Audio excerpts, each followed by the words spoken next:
انا جاي اصبح وامسي ده مبدئيا. بقول لك ايه يا عبد الرحمن اسيستنت؟ نعم يا مثلا ايه، يا فارس طالب مثلا، او احمد طالب مثلا، فاهم انت؟ نعم. انا بنام وانا بذاكر. اخص عليك. انا بقى بقول كده، فاهم؟ اخص عليك. خد بقى الفيديو ده. ايه رايك؟ ايه المقدمه دي؟ استنى يا عم. تسقيف على المقدمه دي. مبدئيا كده، عبد الرحمن اسيستنت. معلش يا رجاله الاسلوب الغريب ده. عبد الرحمن اسيستنت، انا بنام وانا بذاكر. انت بتذاكر غلط. اجابه دي الاجابه.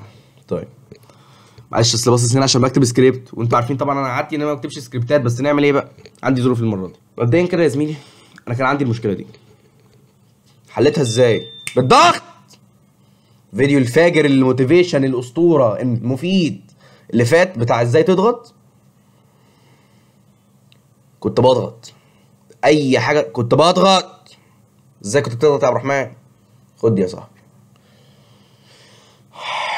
شايف دي؟ اعتبر دي كوبايه مش مج. كوبايه قهوه. كنت بعمل ايه يا صاحبي؟ عايز انام، ماسكها كده وانا بذاكر. افضل ماسكها كده، افضل ماسكها كده معلقها في الهوا عشان ما انامش. كان عندي المشكله دي في فيديو ازاي الاكل والمذاكره. كنت قلت ان انا ايه، كنت باكل كتير قوي وابقى عايز انام. النوم بياكل وقت بطريقه مش طبيعيه، انت ممكن ما تتخيلهاش عشان انت في المعمعه مش مدرك، لكن انا بقول لك النوم بياخد وقت كتير قوي. لازم تسيطر على النوم، ولازم لو حسيت انت نعسان تعرف تحدد امتى انت نعسان بجد وعايز تنام ومحتاج راحه، وامتى انت نعسان كده وخلاص. تمام؟ طيب عبد الرحمن اسيستنت، انا بنام وانا بذاكر، اعمل ايه ومش عارف ايه. بص يا صاحبي، مبدئيا كده، انا ما كنتش دحيح في حياتي. اولى ثانوي وثانيه ثانوي وثالثه اعدادي، فاهم؟ وكل حاجه ما كنتش دحيح. عشان كده كان عندي المشكله دي. اي حد بيواجه المشكله دي هو غالبا ما كانش دحيح في حياته. تمام؟ الناس الدحيحه بتقعد تذاكر بالساعتين ثلاثه وما تحسش ان هي تعبانه. لكن الناس اللي زيي، اللي هم ما كانوش دحيحه، تلاقيهم بيتعبوا بسرعه، عايزين يناموا، زهق خلاص. انا مثلا لما كنت ببقى فاهم الحصه بنام. المستر عمال يحرق كتير، واللي يحرق كتير يغلط كتير، بس هو مدرس ما بيغلطش، فما علينا يعني، المثال مش شغال خلاص، والمثال ده بتاعي خلاص. فالمهم، انا لما ببقى بتفرج عليه وهو بيشرح حاجه انا فاهمها، فببقى انا مش مشغل دماغي معاه خلاص، فبنام. دي مثلا حاجه. ممكن واحد تاني يكون بيتشتت وبيزهق من الحصه فبيبقى عايز ينام. فانت تعمل ايه يا صاحبي؟ تغير اسلوبك في المذاكره.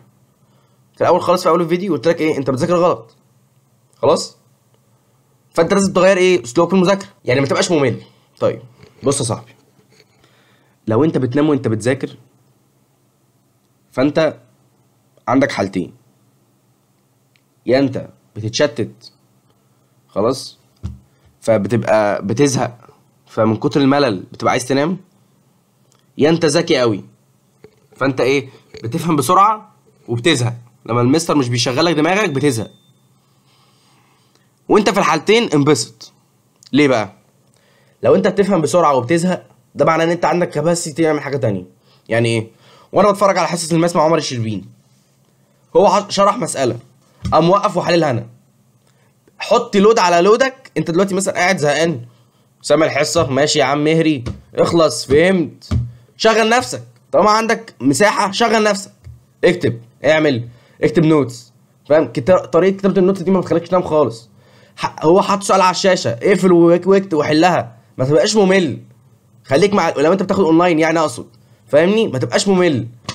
هات ورق ملون، هات اقلام. حد بقى يقعد يقول لي يا عم ايه الكرنج ده، يا عم انا في ثانويه يا عم الله يخرب بيت ام الدنيا الوسخه، انت عبيط يالا. خلاص بقى ما تقعدش تشتكي بقى انت بتنام، انت غريب قوي يا جدع. حاول. انا بقول الكلام ده، بص يا صاحبي، انا بقول الكلام ده للناس اللي بتحاول، الناس اللي عندها المشكله وعايزه تتصرف خلاص. انا دلوقتي كل ما هحط ايدي وهتقعد، هيجي لك فتره ماشي 10 دقايق وتبقى عايز تنام. غير، دوس على نفسك، حط كتب كتير قدامك، معاك المعاصر، حط المعاصر والملزمه والحصه شغل وقف حل سؤال، شغل وقف حل سؤال، شغل نفسك عشان هتنام. ما تنامش. بص مفيش مجال للنوم. اتجنن. امسك القهوه دي افضل ماسكها كده وانت شايف الحس، واشرب وخليها افضل ماسكها في الهواء. خلاص. ولما تقع منك بقى، لما تنام وتقع منك على ايدك، ساعتها بقى عمرك ما هترميها تاني. خلاص يا صاحبي، تدوس زي الراجل. اوعى تنام يا اسطى. اي حد بيتفرج على قناه عبد الرحمن اسيستنت، قناه ثانويه اسيستنت، راجل بيذاكر. كلنا هننجح ان شاء الله، اقسم بالله ما بهزر. اي حد بيتفرج عليا كل يوم، اقسم بالله. بص خد عينيا يا اسطى، اي سؤال عايزه اكتب لي في الكومنتات وانا ارد عليه على طول في فيديو. انا عايزك تدوس، عايزك تدوس. انت حتى لو انت بتموت دوس، لان انت يا اسطى بتبني نفسك، بتبني شخصيتك، بتبني مستقبل. انت بتبني، ابني. حق تعبان، عايز انام، دوس. خلاص يا رجاله. بص يا صاحبي، اخر حاجه اقولها لك، لو انت ما كنتش دحيح في اولى ثانوي وتانية ثانوي، او انت ما كنتش دحيح، يعني انت ما اسمكش الدحيح زمان، انا كنت كده. خلاص. كنت دايما حاطط في دماغي ان انا لازم ابذل مجهود اكتر من الناس الطبيعيه.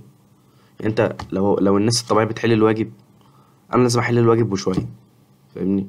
لو الناس الطبيعيه بتاخد حصه، انا لازم اخد حصتين.